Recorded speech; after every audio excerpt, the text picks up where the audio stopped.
Olá pessoal, tudo bem com vocês? Sejam todos vocês muito bem-vindos. A partir de agora a gente começa a nossa segunda live. É a live 2 de 4 da nossa Semana dos Pensadores.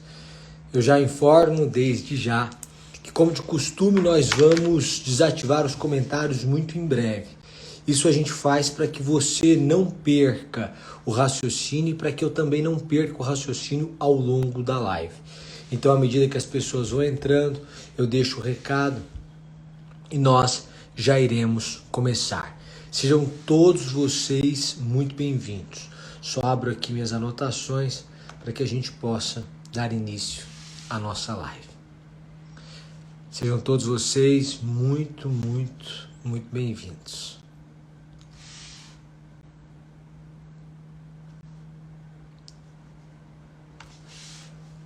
Só aguardando para abrir meu arquivo aqui.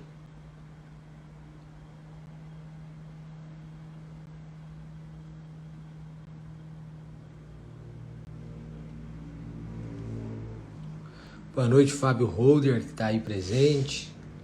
Já vi. Boa noite a todos vocês. Bom,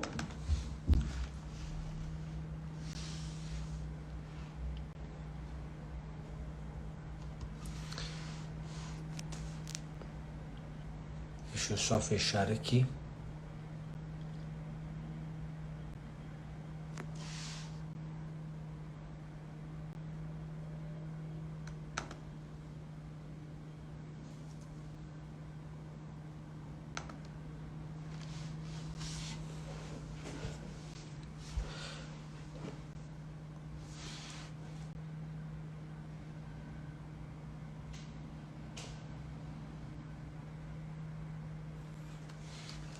A partir de agora, nós começaremos a nossa live. Neste momento, eu vou desativar os comentários para que a gente comece a live. Os comentários estão desativados a partir de agora. Como de costume, os comentários são desativados para que você não perca o raciocínio e para que eu não perca o raciocínio também. O tema da live é Aprenda com Pórcia.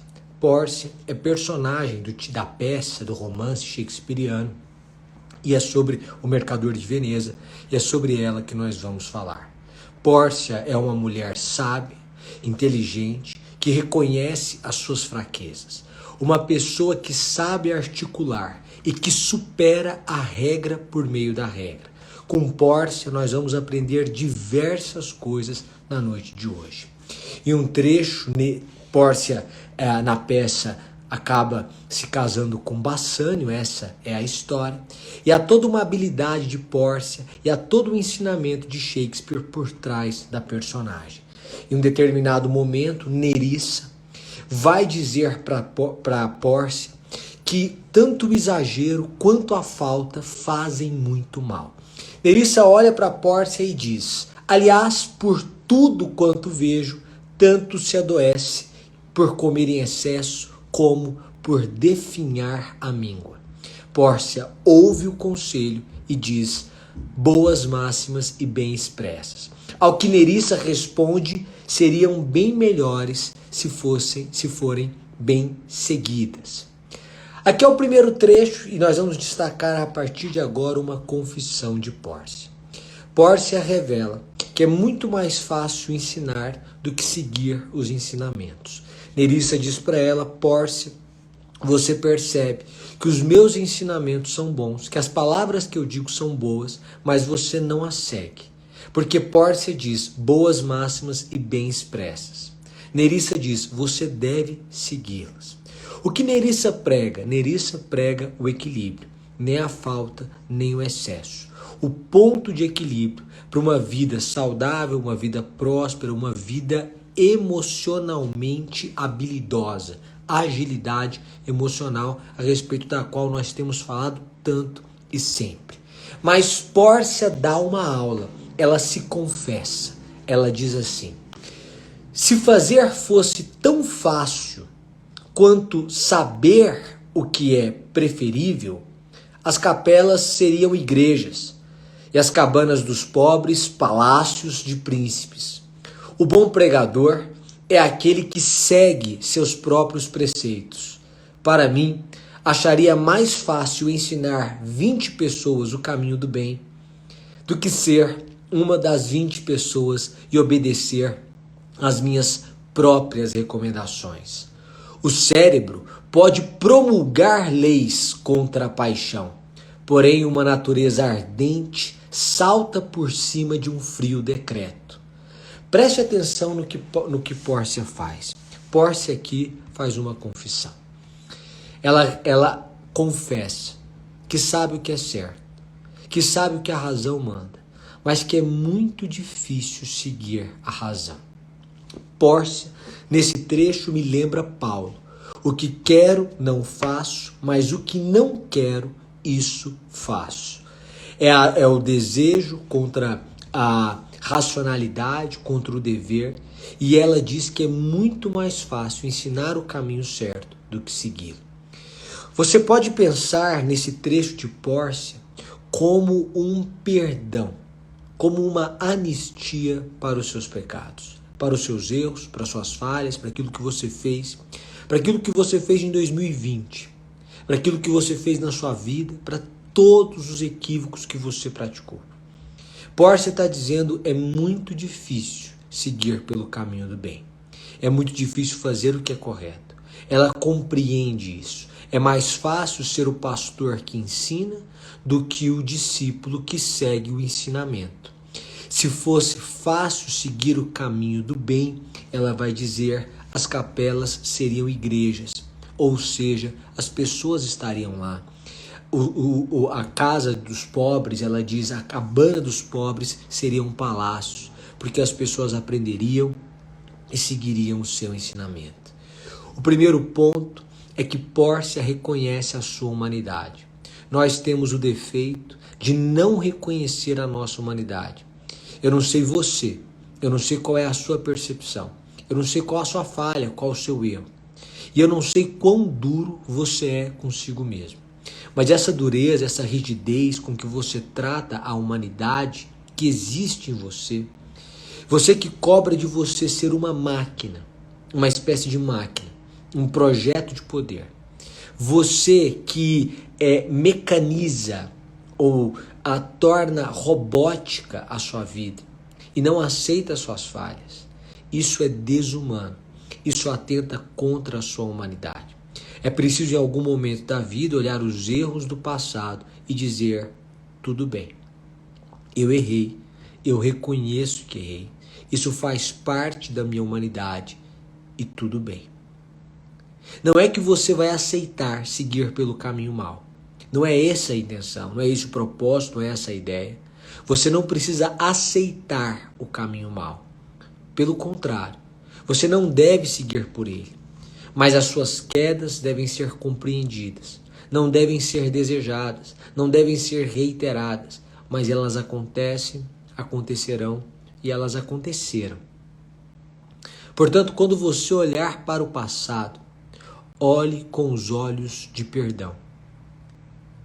Os seus erros estão perdoados. Você pode entender a sua humanidade. O Santo Paulo, apóstolo santo, diz, o que quero não faço, mas o que não quero, isso faço. Esse é um reconhecimento da humanidade, dos erros, das falhas, das fraquezas de todos nós. E é preciso que então nós trabalhemos com isso tudo. Em algum momento, Lancelotti diz assim, fugirei para tão distante, porque vou virar judeu se continuar servindo na casa de judeu. Uma referência a Shylock, personagem da peça. O que Lancelotti nos ensina aqui é sobre o poder do ambiente. Deixa eu te dizer uma coisa. Eu não sei qual é o seu ambiente, mas eu sei que o seu ambiente vem moldando o seu comportamento desde o dia em que você nasceu. E se você continuar neste ambiente, o seu comportamento continuará o mesmo. O ambiente molda o comportamento. O sujeito muda de cidade, daqui a 10 anos você o encontra, e os hábitos dele, os costumes, as crenças e os comportamentos são completamente diferentes, porque o ambiente fez com que ele mudasse e mudasse substancialmente. Não tenha medo da mudança do ambiente. Tenha medo da continuidade do ambiente. Hoje em dia é mais fácil mudar de ambiente, porque nós vivemos em dois ambientes, um ambiente que é físico e um ambiente que é virtual. No ambiente físico a mudança sempre foi mais difícil, é mais difícil mudar de cidade, fazer uma nova casa, ter um novo emprego, é muito mais difícil, porque requer condições financeiras, de tempo, de vida, que às vezes nós não temos ou não temos de imediato. Mas boa parcela da vida hoje é virtual, é digital. Você vive neste ambiente digital e neste ambiente digital a mudança de ambiente é muito fácil, é rápida, é imediata. Basta você querer. Portanto, se o ambiente físico é um ambiente muito difícil de mudar, de você conseguir transformá-lo, pelo menos a curto prazo, você tem a obrigação, o dever de transformar o seu ambiente digital. Quem você segue, quem te influencia, a que sites você visita, o que você lê, como lê, onde lê, o que faz, como você usa as mídias sociais, como você emprega o seu tempo, em que ambiente você está. Essa responsabilidade pela definição do ambiente digital é inteiramente sua, porque você é inteiramente livre para definir isso. Você pode não participar do mundo digital, o que significa não participar de uma parcela muito importante do mundo. Isso vai dificultar a vida, vai fazer com que você provavelmente fique ultrapassado no tempo, não perceba as mudanças e não aprenda com elas, mas é uma opção. Você pode entrar no mundo digital e ir por um caminho horrível. Um caminho de destruição, um caminho de brigas, de discórdias, dos chamados haters. Você pode seguir pessoas absolutamente superficiais, que não agregam nada, que alimentam em você a vaidade, a inveja, a mentira, o desgosto pela vida, o desgosto pelo trabalho, o desgosto pelas pessoas. Ou você pode mudar de ambiente. O ambiente digital é livre, é fácil, é rápido. É uma escolha sua. O que Lancelot diz é: fugirei para tão distante, porque vou virar judeu se continuar servindo na casa de judeu. Se você continuar no ambiente em que está, aqui é o contexto da peça, evidentemente, não estamos falando absolutamente nada dos judeus, eu tenho enormes amigos judeus, mas o que ele está dizendo é: o ambiente define quem você é. E antes que você apresente todos os impeditivos do seu mundo físico, eu apresento a você todas as possibilidades do mundo digital.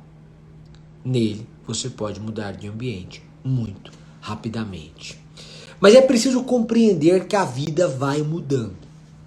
A vida muda, muda rápido e mudam as nossas prioridades. Alguém me disse hoje, por exemplo, nas perguntas, que desejou durante muito tempo ser juíza, tornou-se analista, hoje é diretora de secretaria, e essa vontade simplesmente passou. A vontade passou, essa pessoa hoje trabalha como diretora de secretaria, é muito bem sucedida, é feliz, e já não pensa mais na magistratura. Então ela me questionou: devo eu então voltar e prestar e voltar a estudar? Eu não sinto a menor vontade, não me sinto frustrada, eu estou bem. A resposta é não. Por quê? Porque a prioridade mudou. Não adianta você comparar o seu desejo de 20 anos com o seu desejo de 30 anos. Não adianta você comparar o seu desejo de 50 anos com o seu desejo de 70 anos. A vida vai mudando. As prioridades, as velocidades, o gosto pelo trabalho, a disposição ao trabalho. Essas coisas vão mudando. Há um trecho em Shakespeare, aqui no Mercador de Veneza, em que Graciano diz: quem sai de um banquete com o apetite que ao sentar-se tinha? Essa é a pergunta dele.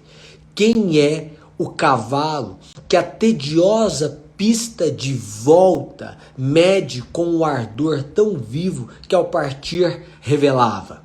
Sempre pomos mais entusiasmo no alcançar as coisas do que mesmo em gozá-las. O primeiro ponto que eu quero destacar é isso. Com o tempo de vida, nós vamos nos desgastando. Alguém disse assim, eu estou com 29 anos e estou pensando em diminuir o ritmo. Foi a pergunta que alguém me fez. O que você acha? Porque eu tenho 2 milhões de reais e não sei o que, meu marido trabalha. Ela deu essa explicação. Eu disse não.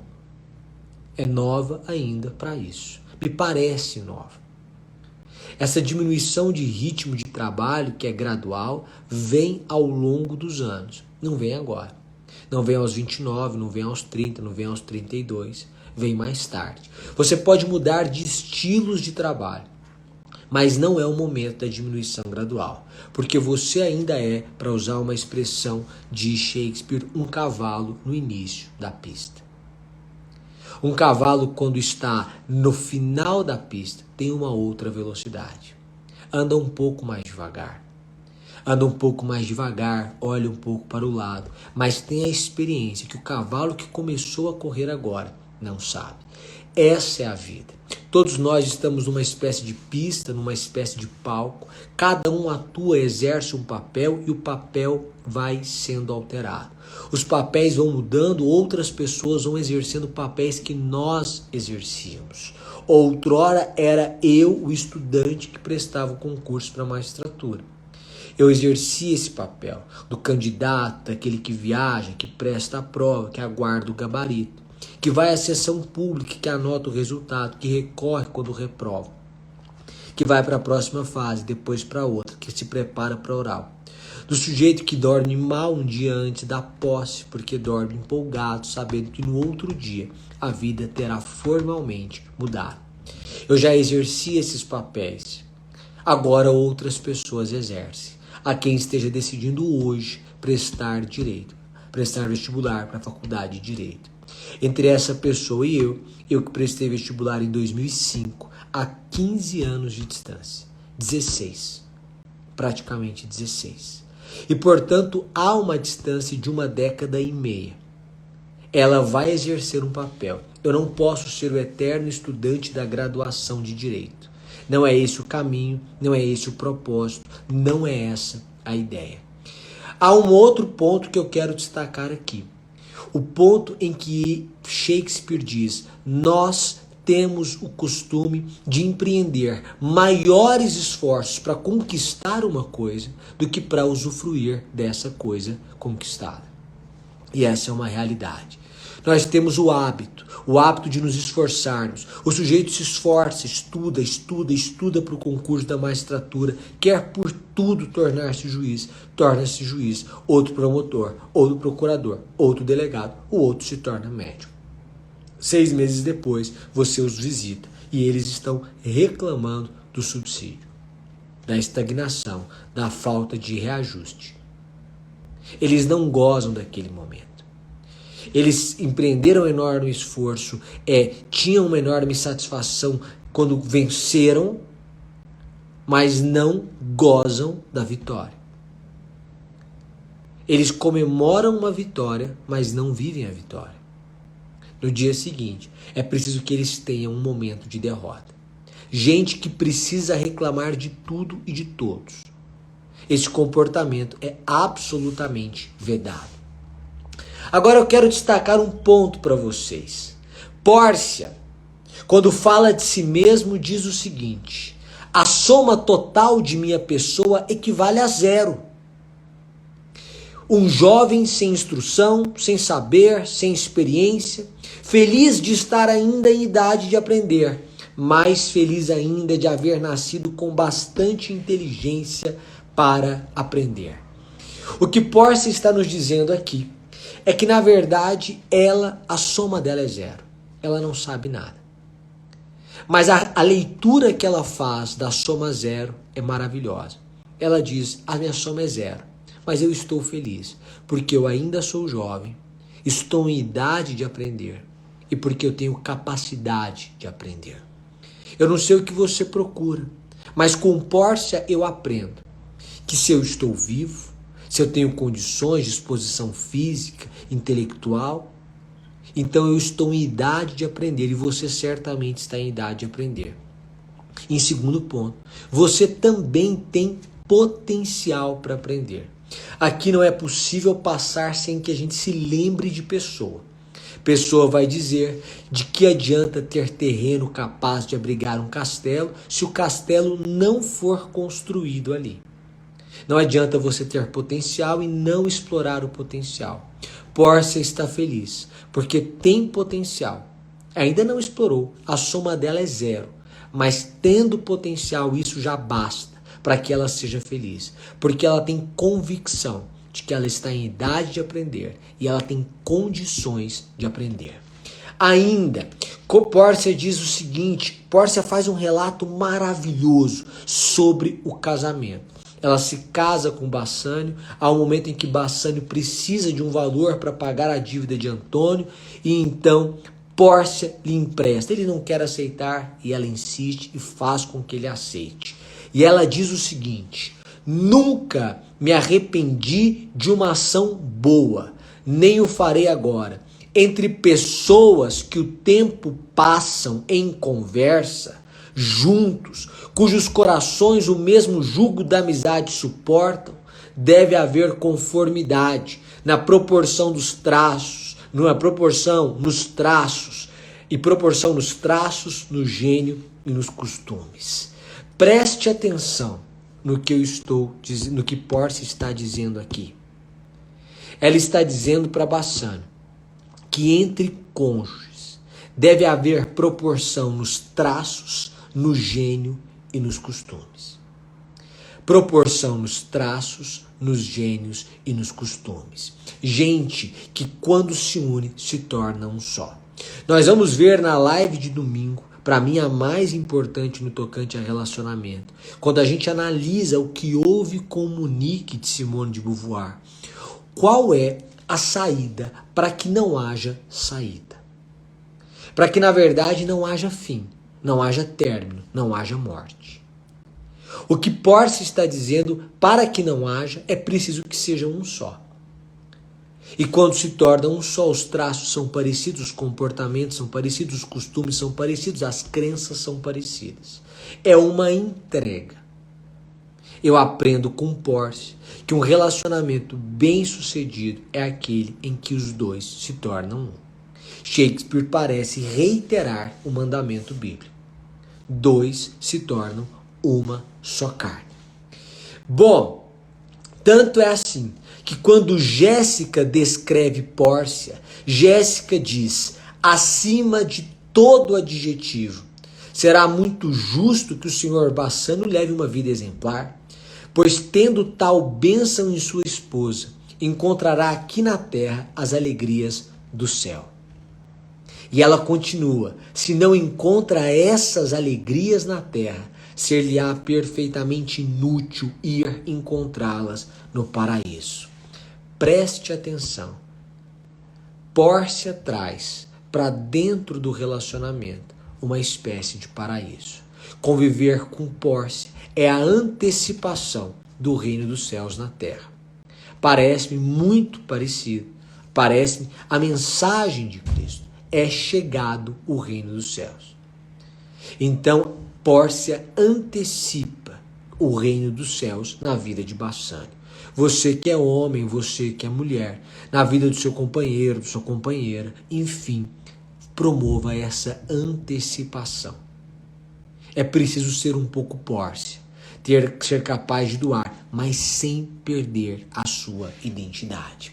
Porque em um momento ela com toda a habilidade vai até o julgamento de Antônio, veste-se de homem para ser um juiz, leva junto consigo Nerissa, que fica como assistente dela, e ela se finge de homem, apresenta uma carta de Belário e diz assim, suplico-vos que não presteis atenção à sua extrema juventude, como razão para a recusa de uma apreciação respeitosa, pois jamais vi uma cabeça tão velha sobre um corpo tão jovem.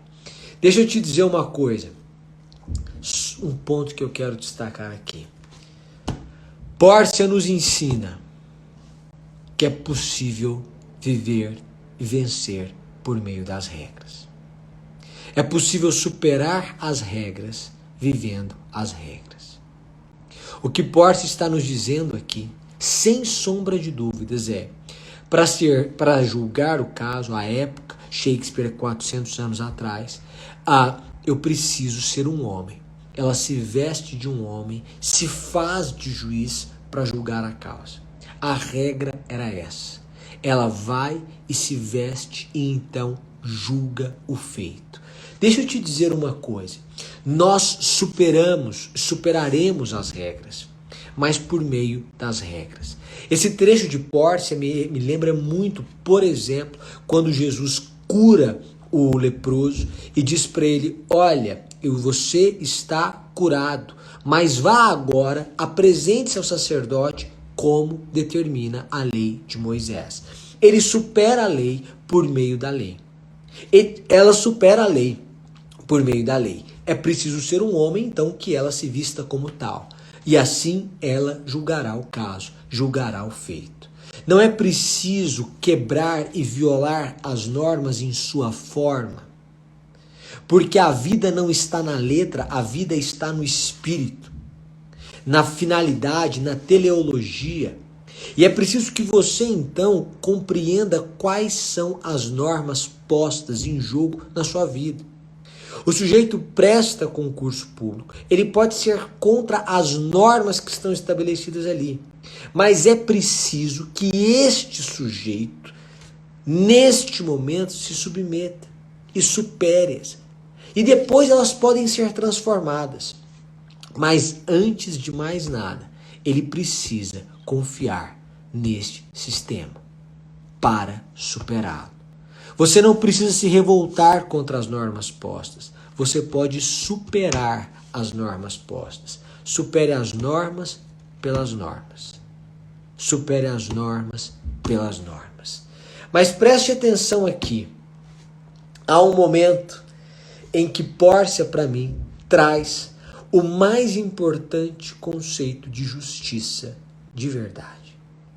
Quando ela vai julgar o feito, ela recomenda que o judeu, Shylock, acrescente à justiça a clemência. Ela diz o seguinte, deixa eu só ver aqui, a qualidade da clemência é que não seja forçada. É duas vezes bendita.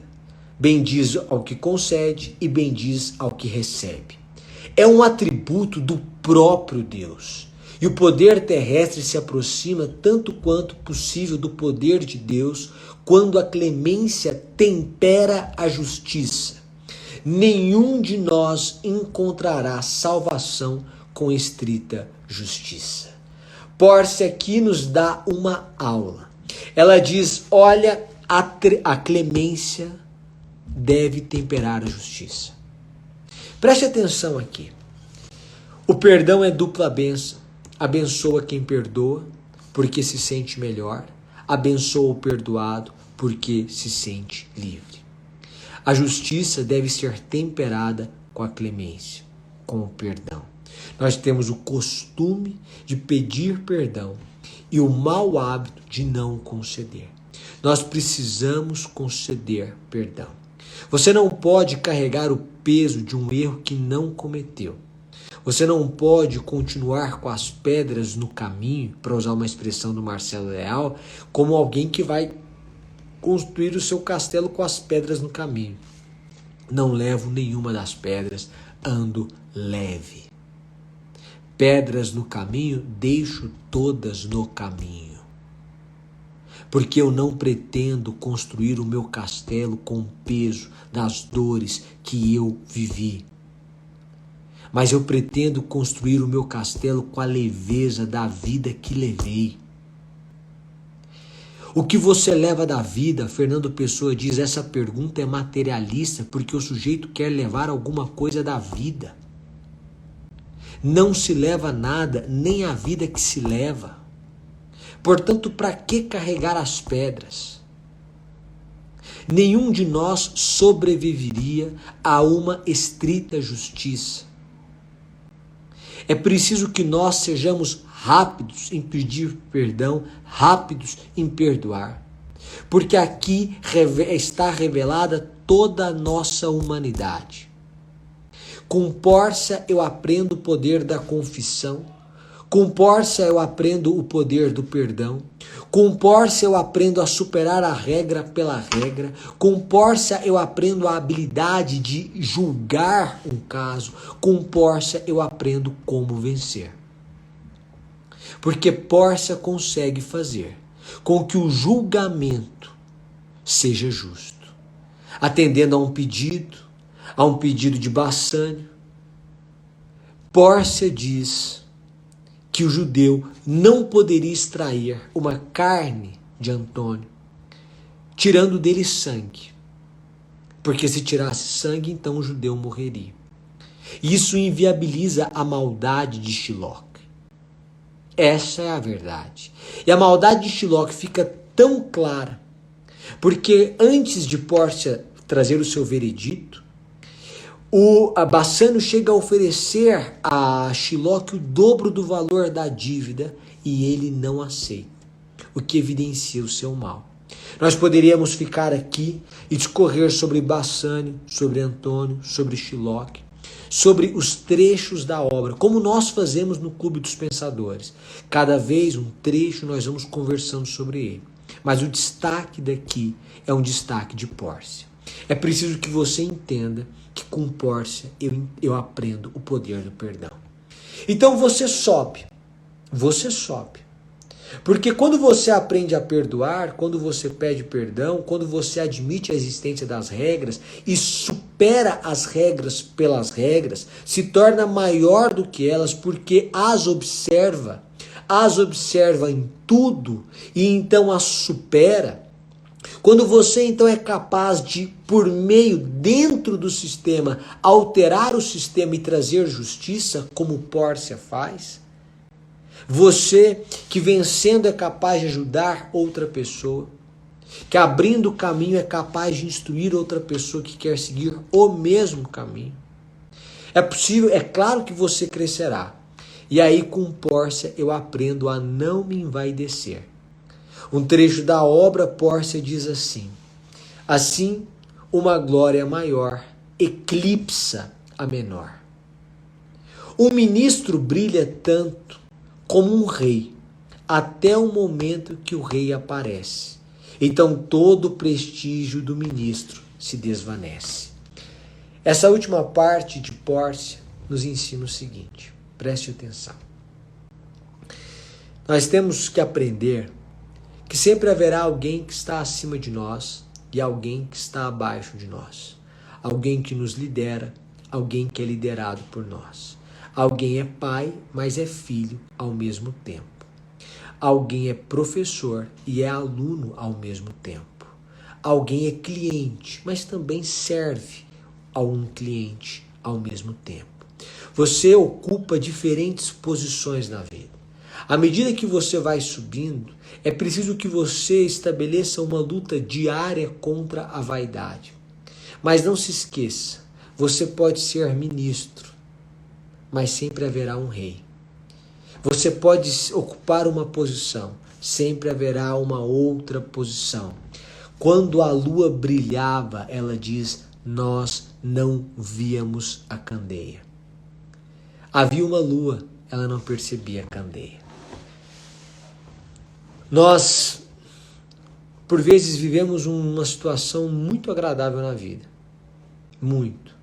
E quando a gente vive uma situação muito agradável na vida, a gente se esquece de outras belezas que a vida traz.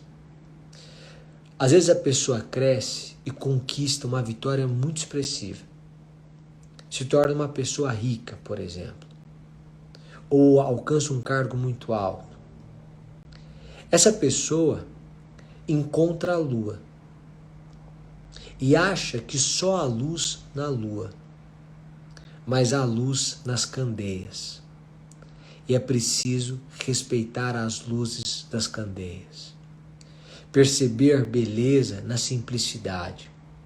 Quando você se esquece do caminho, das pessoas que acendiam velas até que você encontrasse a luz, das pessoas que acendiam velas até que você encontrasse a lua, você mostra uma deficiência de caráter. essa sua deficiência de caráter, essa espécie de amnésia moral, revela muito, fala muito sobre você. Não importa o fato de a lua não fazer com que eu perceba as candeias, mas eu sei que as candeias estão lá. Eu valorizo as candeias que estão lá. Elas não se tornaram inúteis.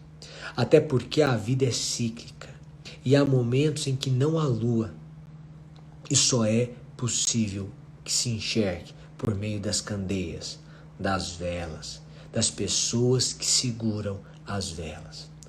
Um outro ponto que eu aprendo com Porcia aqui é que por vezes nós somos vela, nós somos candeia e há alguém no meio de nós que é lua.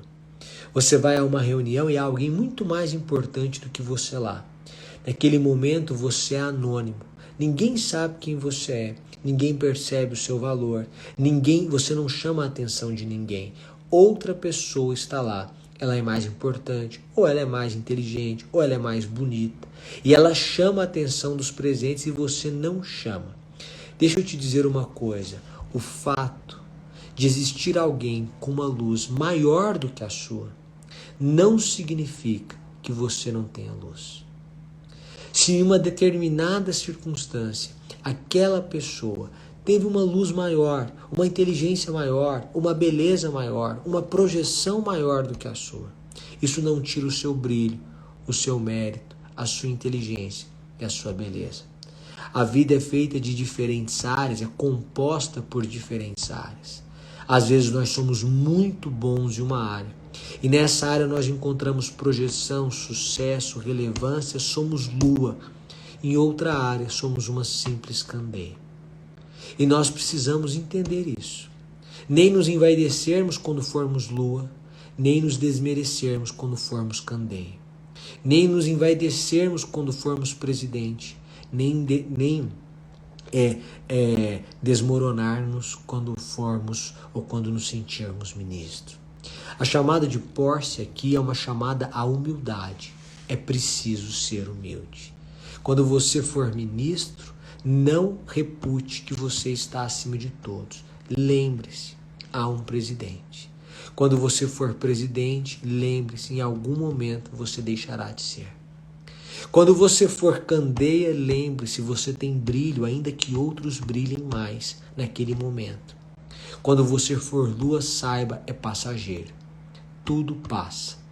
E é preciso que você, sendo lua, não se esqueça das candeias à sua volta, de quem iluminou o caminho para que você chegasse, para que você se tornasse lua, ou para que você encontrasse a lua. É preciso ter esse senso de humildade.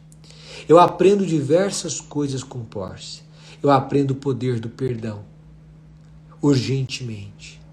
Eu aprendo o poder do perdão próprio, do auto-perdão. O que quero não faço, mas o que não quero, isso faço. Isso é a Paulo, o apóstolo, santo, que vai dizer para nós que todas as limitações humanas estão presentes. E, portanto, na minha humanidade, eu olho para o meu passado e olho para os meus erros. E eu tenho muitos motivos para me envergonhar. Muitos fatos, muitas palavras, muitas atitudes das quais eu me envergonho. Mas eu sei que isso faz parte da minha humanidade, que aquela pessoa que erra é capaz de errar de novo, mas é capaz de errar menos. Todas as coisas me são lícitas, nem todas me convêm, Paulo diz, e ele completa, eu não me deixarei levar por nenhuma delas. Não é o fato de você viver a sua humanidade que permite que você erre reiteradamente, de forma inconsequente, e que você não busque o caminho do bem. Não é isso. Você deve buscar o caminho do bem, fazer o que é correto, ir pelo bom caminho. Procurar crescer, perceber o que é certo, ser o bom pregador, que é aquele que vive o que prega. Ser aquele que transforma a capela em igreja, ser aquele que transforma a cabana do pobre em palácio de príncipe, usando expressões shakespearianas. Você deve ser aquele que vive o que prega. E a isso nós chamamos autenticidade. Mas o fato de você ser autêntico, de você viver o que prega, não exime você da queda. Em algum momento o homem cai. Isso é natural, isso é humano. Quando você cair, saiba, é humano. E quando você olhar para o passado, e eu sei que nós olhamos para o passado, voltar no tempo, se eu pudesse voltar no tempo, eu teria toda a tranquilidade do mundo, para dizer assim que eu faria coisas muito diferentes. E com certeza eu estaria melhor, porque houve erros. Mas o Summer de hoje não é o Summer de 10 anos. De 10 anos atrás. E, portanto, o Summer que julga o Summer passado não é a mesma pessoa. É até injusto que eu me condene por ter faltado uma sabedoria que eu não tinha. E, portanto, eu olho para trás e eu estou anistiado, perdoado, livre, liberto. Eu aprendo com Porsche que existem algumas normas com as quais eu não concordo, mas que estão postas. E que é preciso respeitá-las até alterá-las. E que existem formas de alterar as normas. E existem formas de vencer as normas, de superá-las, e de fazer justiça, e de fazer o que é certo. Eu tenho certeza que você, que de alguma forma já foi injustiçado na vida, por uma norma familiar, por uma norma do Estado, por uma neurose, uma norma que você colocou na sua cabeça, que você não podia, que você não conseguia, e você se prejudicou por essa norma. Saiba, é possível vencer a norma. Se a norma é sua, basta alterá-la. Se a norma é familiar, basta superá-la. Se a norma é estatal, é possível vencê-la observando a norma. Observando a norma.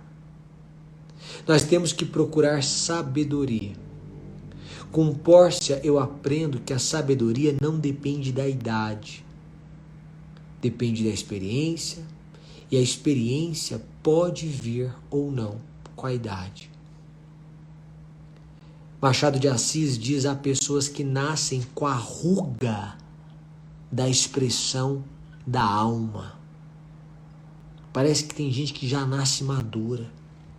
Você conversa com um adolescente de 15 anos, ele é maduro. E a Machado diz: e há outras que chegam aos 50 sem nunca passar dos 15.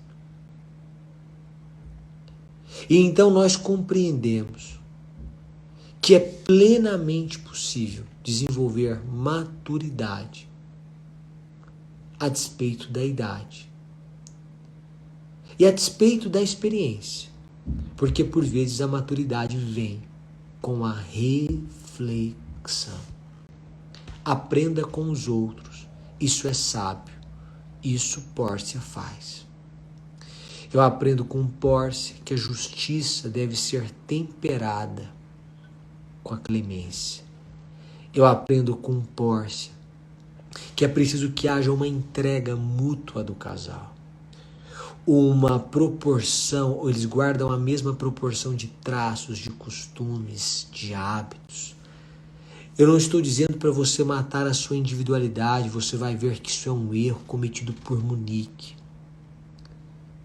Mas eu estou dizendo a você que não é possível estabelecer uma comunhão, para usar uma expressão de Simone de Beauvoir que é linda. Ela diz assim: tomar champanhe juntos não é o mesmo que comungar juntos. Para sermos um, é preciso que haja essa completa entrega, essa unidade. Então eu vejo as pessoas me perguntando sobre relacionamento. Relacionamento é entrega. É entrega quando eu aprendo pelo avesso de Munique e a mulher desiludida. É entrega quando eu aprendo com Pórcia.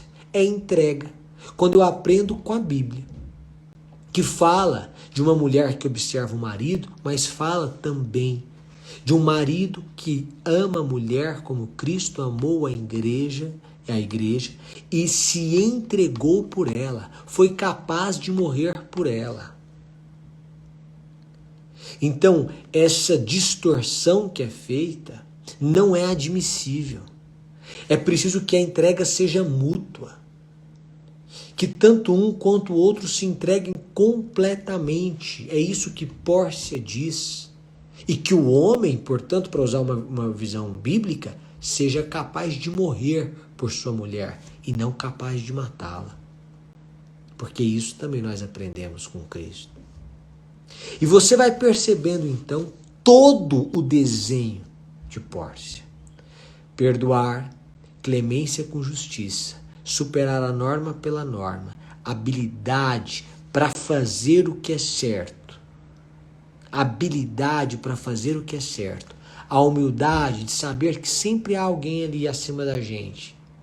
E também a consciência do amor próprio, de saber que há em nós uma luz, ainda que outra pessoa próxima de nós tenha uma luz mais forte naquela circunstância ou naquela área. Com Pórcia, nós aprendemos muito e sempre. Eu gostaria de deixar esses recados para você hoje. Eu gostaria que você levasse isso: perdão, humildade, amor próprio, perceber a sua luz, que você levasse a ideia da sua disposição, da disposição ao trabalho, da sua idade, da soma zero, da pessoa que é capaz de aprender, que não sabendo nada já se alegra porque é capaz de aprender, da consciência de que seu potencial deve ser um potencial a ser explorado. Basicamente isso que eu gostaria de trazer para os senhores hoje. Peço desculpas pela demora em começar, mas é porque eu precisava ligar o computador aqui para abrir as minhas anotações. Eu espero que tenha sido válida a live para você hoje e nós vamos conversando durante a semana. A próxima live é no sábado. No sábado nós teremos uma e no domingo nós teremos outra. Sábado às 10 horas da manhã e domingo às 9 horas da noite. Duas lives que eu acho que vão ficar marcadas porque tratam de Simone de Beauvoir e vão ser lives que eu espero que trazer uma ideia que possa ajudá-lo a construir uma vida melhor. Muito obrigado. Uma